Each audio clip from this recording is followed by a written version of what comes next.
Hello guys, how are you? Today I'm here at the square beside my house and I'm gonna show you some vocabulary of nature.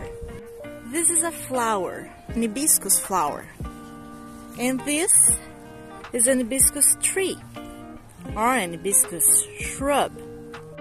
This is another tree.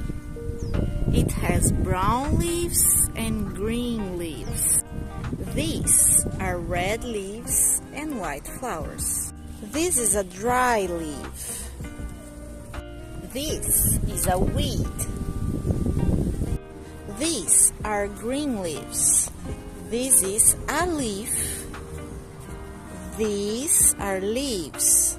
This is a tree branch. This is a tree trunk. And that's it. Thanks for watching.